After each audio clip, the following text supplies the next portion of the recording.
ആകാശവാണി.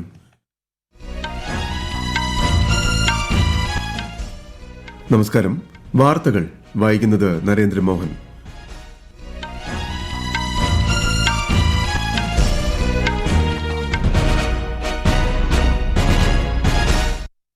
പ്രധാന വാർത്തകൾ. നിലമ്പൂർ ഉപതെരഞ്ഞെടുപ്പിന്റെ വോട്ടെണ്ണൽ അല്പസമയത്തിനകം ആരംഭിക്കും. ആകാംക്ഷയോടെ രാഷ്ട്രീയ കേരളം. ശുഭപ്രതീക്ഷയുമായി മുന്നണികളും സ്ഥാനാർത്ഥികളും. 3 സംസ്ഥാനങ്ങളിലെ 4 നിയമസഭാ ഉപതെരഞ്ഞെടുപ്പ് ഫലങ്ങളും ഇന്നറിയാം. ഫലം കൃത്യതയോടെ ജനങ്ങളിലെത്തിക്കാൻ പ്രത്യേക ബുള്ളറ്റിനുമായി ആകാശവാണി വാർത്താ വിഭാഗം. ഹോർമൂസ് കടലിടുക്ക് അടയ്ക്കാനുള്ള തീരുമാനത്തിന് ഇറാൻ പാർലമെന്റിന്റെ അംഗീകാരം. സ്ഥിതിഗതികൾ വിലയിരുത്തി ലോകരാഷ്ട്രങ്ങൾ. സമാധാനം പുനഃസ്ഥാപിക്കാൻ ആഹ്വാനം ചെയ്ത് ഐക്യരാഷ്ട്രസഭ സെക്രട്ടറി ജനറൽ. ഒളിമ്പിക് ദിനാചരണത്തിന്റെ ഭാഗമായി തിരുവനന്തപുരത്ത് സംഘടിപ്പിക്കുന്ന കൂട്ടയോട്ടം മുഖ്യമന്ത്രി പിണറായി വിജയൻ ഫ്ളാഗ് ഓഫ് ചെയ്യും. ഇംഗ്ലണ്ടിനെതിരായ ലീഡ്സ് ടെസ്റ്റിൽ ജസ്പ്രീത് ബുംറയ്ക്ക് 5 വിക്കറ്റ്. 4ാം ദിനം ലീഡ് ഉയർത്താൻ ഇന്ത്യ. വാർത്തകൾ വിശദമായി. നിലമ്പൂർ ഉപതെരഞ്ഞെടുപ്പിന്റെ വോട്ടെണ്ണൽ അല്പസമയത്തിനകം ആരംഭിക്കും. ചുങ്കത്തറ മാർത്തോമ ഹയർ സെക്കൻഡറി സ്കൂളിൽ തയ്യാറാക്കിയിരിക്കുന്ന വോട്ടെണ്ണൽ കേന്ദ്രത്തിൽ 8 മണിക്ക് വോട്ടെണ്ണൽ തുടങ്ങും. വോട്ടിംഗ് യന്ത്രങ്ങൾ സൂക്ഷിച്ചിരിക്കുന്ന സ്ട്രോങ് റൂം 7:30 തുറക്കും. 263 പോളിംഗ് ബൂത്തുകളിലെ വോട്ടിംഗ് യന്ത്രങ്ങൾക്കായി 14 ടേബിളുകളാണ് തയ്യാറാക്കിയിരിക്കുന്നത്. 19 റൌണ്ടുകളിലായാണ് വോട്ടെണ്ണൽ. മികച്ച ഭൂരിപക്ഷത്തിൽ വിജയിക്കാനാകുമെന്ന് UDFും മണ്ഡലം നിലനിർത്താനാകുമെന്ന് LDFും കരുതുന്നു. PV അൻവർ പിടിക്കുന്ന വോട്ടുകൾ നിർണായകമാകും. നില മെച്ചപ്പെടുത്താനാകുമെന്ന പ്രതീക്ഷയിലാണ് NDA. 1,76,070 പേരാണ് വോട്ട് ചെയ്തത്. ഇതിൽ 1,403 പോസ്റ്റൽ വോട്ടുകളാണ്. വഴിക്കടവ്, മൂത്തേടം, കരുളായി, എടക്കര, പോത്തുകല്ല്, ചുങ്കത്തറ പഞ്ചായത്തുകളും നിലമ്പൂർ നഗരസഭയും അവസാനം അമരമ്പലം പഞ്ചായത്തുമാണ് എണ്ണുക. കേരളത്തിലെ നിലമ്പൂരിന് പുറമെ ഉപതെരഞ്ഞെടുപ്പ് നടക്കുന്ന 3 സംസ്ഥാനങ്ങളിലെ 4 നിയമസഭാ മണ്ഡലങ്ങളിലെ ഫലങ്ങളും ഇന്നറിയാം. ഗുജറാത്തിൽ 2ഉം പശ്ചിമബംഗാൾ, പഞ്ചാബ് എന്നിവിടങ്ങളിൽ ഓരോ മണ്ഡലങ്ങളിലും ഇന്ന് വോട്ടെണ്ണൽ നടക്കും. ഈ മാസം 19-നാണ് എല്ലാ മണ്ഡലങ്ങളിലും വോട്ടെടുപ്പ് നടന്നത്. ഫലം കൃത്യതയോടെ ജനങ്ങളിലെത്തിക്കാൻ രാവിലെ 9:30-നും 10:30-നും ഉച്ചയ്ക്ക് ശേഷം 3:30-നും ആകാശവാണിയുടെ പ്രത്യേക ബുള്ളറ്റിനുകൾ ഉണ്ടായിരിക്കും. ഭീകരതയ്ക്കെതിരെ ആഗോള സമവായം സൃഷ്ടിക്കുന്നതിന്റെ ഭാഗമായി പ്രധാനമന്ത്രി നരേന്ദ്രമോദി അടുത്ത മാസം ബഹുരാഷ്ട്ര പര്യടനം നടത്തും. ബ്രസീലിൽ 17ാമത് ബ്രിക്സ് ഉച്ചകോടിയിലും പ്രധാനമന്ത്രി പങ്കെടുക്കും. Morocco, Argentina, Brazil, Trinidad and Tobago, Jordan എന്നീ രാജ്യങ്ങളിലാണ് പ്രധാനമന്ത്രിയുടെ സന്ദർശനം. 2 ദിവസത്തെ സന്ദർശനത്തിനായി ഛത്തീസ്ഗഡിലെത്തിയ കേന്ദ്ര ആഭ്യന്തരമന്ത്രി അമിത്ഷാ ഇന്ന് നാരായൺപൂർ ജില്ലയിലെ അബുജ്മാദ് പ്രദേശം സന്ദർശിക്കുകയും ഗ്രാമീണരുമായി സംവദിക്കുകയും ചെയ്യും. ഇർഭട്ടി പ്രദേശത്തെ അതിർത്തി സുരക്ഷാ സേനാ ക്യാമ്പിലെ ജവാന്മാരുമായും അദ്ദേഹം ആശയവിനിമയം നടത്തും.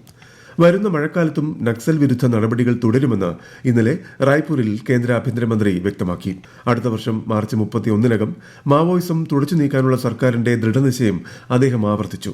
പുനരധിവാസ പാക്കേജ് പ്രയോജനപ്പെടുത്തി കീഴടങ്ങാനും മുഖ്യധാരയിൽ ലയിക്കാനും മാവോയിസ്റ്റുകളോട് കേന്ദ്ര ആഭ്യന്തരമന്ത്രി അഭ്യർത്ഥിച്ചു. 31/3/2026 ये देश नक्सलवाद से मुक्त हो जाएगा. जो नक्सलवाद के रास्ते पर भटक कर चले गए हैं, वो सभी युवाओं को अपील करना चाहता हूं कि बहुत लुभावनी सरेंडर पॉलिसी विष्णुदेव जी ने बनाई. आइए हथियार डाल दीजिए और नए छत्तीसगढ़ की विकास की यात्रा में जुड़ जाइए. രാഷ്ട്രപതി ദ്രൗപദി മുർമുവിന്റെ തിരഞ്ഞെടുത്ത പ്രസംഗങ്ങൾ ഉൾപ്പെടുത്തി പുറത്തിറക്കുന്ന വിങ്സ് ടു അവർ ഹോപ്സ് വാല്യം 2 എന്ന പുസ്തകം ഇന്ന് രാജ്യരക്ഷാമന്ത്രി രാജ്നാഥ് സിംഗ് പ്രകാശനം ചെയ്യും. ശ്രീമതി മുർമുവിന്റെ 51 പ്രസംഗങ്ങളുടെ ശേഖരമാണ് വൈകുന്നേരം ന്യൂഡൽഹിയിൽ നടക്കുന്ന ചടങ്ങിൽ പ്രകാശനം ചെയ്യുന്നത്. വാർത്താവിതരണ പ്രക്ഷേപണ മന്ത്രി അശ്വിനി വൈഷ്ണവ്, സഹമന്ത്രി L. മുരുകൻ എന്നിവരും പങ്കെടുക്കും. അസോസിയേഷൻ ഓഫ് ഇന്ത്യൻ യൂണിവേഴ്സിറ്റീസിന്റെ 100ാം വാർഷികത്തോടനുബന്ധിച്ച് നോയിഡയിലെ എമിറ്റി സർവകലാശാലയിൽ നടക്കുന്ന വൈസ് ചാൻസലർമാരുടെ ദേശീയ സമ്മേളനം ഉപരാഷ്ട്രപതി ജഗ്ദീപ് ധൻഖർ ഇന്ന് ഉദ്ഘാടനം ചെയ്യും. ഭാവിയിലെ ഉന്നത വിദ്യാഭ്യാസത്തെക്കുറിച്ചുള്ള സങ്കല്പം, ഇന്ത്യയുടെ നിർണായക പങ്ക് എന്നതാണ് ദ്വിദിന ദേശീയ സമ്മേളനത്തിന്റെ പ്രമേയം. 300ഓളം വൈസ് ചാൻസലർമാർ നേരിട്ടും 200 പേർ ഓൺലൈനായും സമ്മേളനത്തിൽ പങ്കെടുക്കും. കേന്ദ്ര, സംസ്ഥാന, കേന്ദ്രഭരണ പ്രദേശങ്ങളിലെ എസ്റ്റിമേറ്റ് കമ്മിറ്റികളുടെ 2 ദിവസത്തെ ദേശീയ സമ്മേളനത്തിന് ഇന്ന് മുംബൈയിൽ തുടക്കമാകും. ഭരണനിർവഹണത്തിലും സമ്പദ് വ്യവസ്ഥയിലും കാര്യക്ഷമത ഉറപ്പാക്കുന്നതിനായി ബജറ്റ് എസ്റ്റിമേറ്റുകൾ ഫലപ്രദമായി അവലോകനം ചെയ്യുന്നതിനുള്ള കമ്മിറ്റിയുടെ പങ്കിനെക്കുറിച്ച് ചർച്ചകൾ നടക്കും. എസ്റ്റിമേറ്റ് കമ്മിറ്റിയുടെ 75ാം വാർഷികത്തോടനുബന്ധിച്ചാണ് സമ്മേളനം. ഈ വാർത്തകൾ ആകാശവാണിയിൽ നിന്ന്. ആകാശവാണി വാർത്തകളും വാർത്താ അധിഷ്ഠിത പരിപാടികളും all India radio news Thiruvananthapuram YouTube ചാനലിലും @all India radio news Thiruvananthapuram Facebook പേജിലും AIR ന്യൂസ് _ ഇൻസ്റ്റഗ്രാം അക്കൌണ്ടിലും @AIR ന്യൂസ് _ X ഹാൻഡിലും ലഭ്യമാണ്. ഇറാൻ ഇസ്രായേൽ സംഘർഷം കണക്കിലെടുത്ത് ഇന്ത്യൻ പൌരന്മാരെ തിരികെ എത്തിക്കാനുള്ള ദൌത്യം ഓപ്പറേഷൻ സിന്ധു തുടരുന്നു. ഇസ്രായേൽ, ജോർദാൻ എന്നിവിടങ്ങളിൽ നിന്നും ഇന്നലെ 160 പേരുടെ ആദ്യ സംഘത്തെ ഒഴിപ്പിച്ചു. ഇറാനിലെ മഷ്ഖദിൽ നിന്നും ഇന്നലെ രാത്രി ന്യൂഡൽഹിയിലെത്തിയ 285 പേരുടെ സംഘത്തെ വിദേശകാര്യ സഹമന്ത്രി പബിത്ര മാർഗരീറ്റ സ്വീകരിച്ചു. അടുത്ത ദിവസങ്ങളിൽ ഇറാനിൽ നിന്നും 3 വിമാനങ്ങൾ കൂടിയെത്തുമെന്ന് അദ്ദേഹം അറിയിച്ചു. ഇറാനിയൻ ആണവ കേന്ദ്രങ്ങളിൽ US നടത്തിയ സൈനിക ആക്രമണങ്ങളെ തുടർന്ന് ഹോർമൂസ് കടലിടുക്ക് അടയ്ക്കാനുള്ള തീരുമാനത്തിന് അംഗീകാരം നൽകി ഇറാൻ പാർലമെന്റ്. എന്നാൽ ഇറാന്റെ സുപ്രീം നാഷണൽ സെക്യൂരിറ്റി കൌൺസിൽ ഇത് സംബന്ധിച്ച് ഔപചാരിക ഉത്തരവ് പുറപ്പെടുവിച്ചിട്ടില്ല. ലോകത്തിലെ ഏറ്റവും നിർണായകമായ എണ്ണ പ്രകൃതിവാതക കപ്പൽ പാതയായ ഹോർമൂസ് കടലിടുക്ക് അടച്ചുപൂട്ടാനുള്ള തീരുമാനം ആഗോള സാമ്പത്തിക അസ്ഥിരതകൾക്ക് കാരണമായേക്കുമെന്നാണ് വിലയിരുത്തൽ.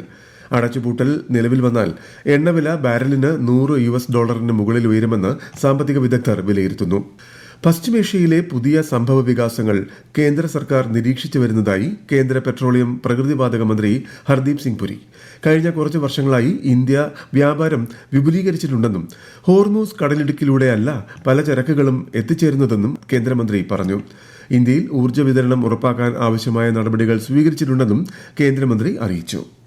Out of the 5.5 million barrels of crude oil that India consumes daily, about 1.5 and 2 million only come through the Straits of Hormuz. We import roughly 4 million barrels through other routes. The oil marketing companies have enough stock. Most of them have stocks up to 3 weeks.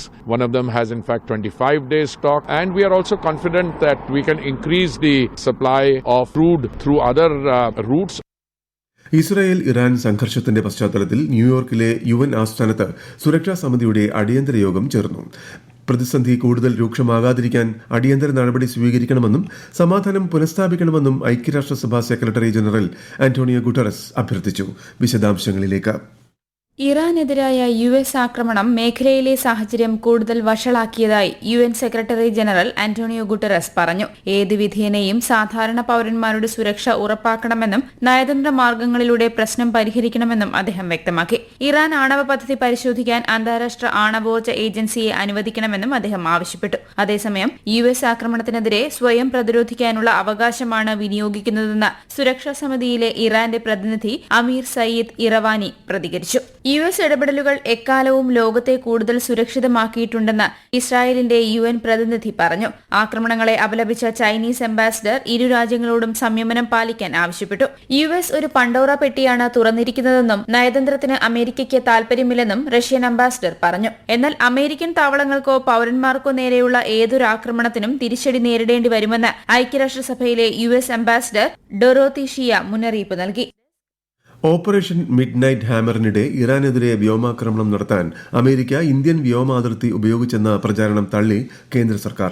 സമൂഹമാധ്യമങ്ങളിൽ പ്രചരിക്കുന്ന ഇത്തരം വാർത്തകൾ വ്യാജമാണെന്ന് press information ബ്യൂറോയുടെ fact check സ്ഥിരീകരിച്ചു. ഇന്ന് അന്താരാഷ്ട്ര Olympic ദിനം. 1894 June 23 പാരീസിൽ അന്താരാഷ്ട്ര ഒളിമ്പിക് സമിതി സ്ഥാപിതമായതിന്റെ സ്മരണയിലാണ് ദിനാചരണം സംഘടിപ്പിക്കുന്നത്. ഒളിമ്പിക് ദിനാചരണത്തിന്റെ ഭാഗമായി ലഹരി വിരുദ്ധ സന്ദേശം ഉയർത്തി കേരളത്തിലുടനീളം വിവിധ പരിപാടികൾ സംഘടിപ്പിക്കും. തിരുവനന്തപുരത്ത് സംഘടിപ്പിക്കുന്ന കൂട്ടയോട്ടം മുഖ്യമന്ത്രി ഫ്ളാഗ് ഓഫ് ചെയ്യും. ഇംഗ്ലണ്ടിനെതിരായ ലീഡ്സ് ടെസ്റ്റിൽ ഇന്ത്യയ്ക്ക് 6 റൺസിന്റെ ഒന്നാം ഇന്നിംഗ്സ് ലീഡ്. ഇന്ത്യയുടെ ഒന്നാം ഇന്നിംഗ്സ് സ്കോറായ 471-നെതിരെ ഇംഗ്ലണ്ട് 465-ന് എല്ലാവരും പുറത്തായി. ഇന്ത്യയ്ക്ക് വേണ്ടി ജസ്പ്രീത് ബുംറ 5 വിക്കറ്റെടുത്തു. ഇംഗ്ലണ്ടിനായി ഒല്ലി പോപ്പ് സെഞ്ചുറി നേടി. ഹാരി ബ്രൂക്ക് 99 റൺസിന് പുറത്തായി. ബുംറയെ കൂടാതെ പ്രസിദ്ധ് കൃഷ്ണ 3-ഉം മുഹമ്മദ് സിറാജ് 2-ഉം വിക്കറ്റെടുത്തു. മൂന്നാം ദിനം കളി നിർത്തുമ്പോൾ ഇന്ത്യ 2 വിക്കറ്റ് നഷ്ടത്തിൽ 90 റൺസ് എടുത്തിട്ടുണ്ട്. പ്രധാന വാർത്തകൾ വീണ്ടും.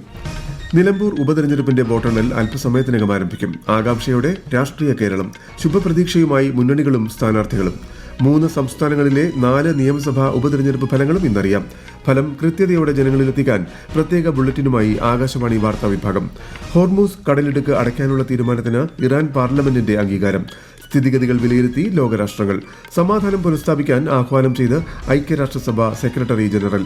ഒളിമ്പിക് ദിനാചരണത്തിന്റെ ഭാഗമായി തിരുവനന്തപുരത്ത് സംഘടിപ്പിക്കുന്ന കൂട്ടയോട്ടം മുഖ്യമന്ത്രി പിണറായി വിജയൻ ഫ്ളാഗ് ഓഫ് ചെയ്യും.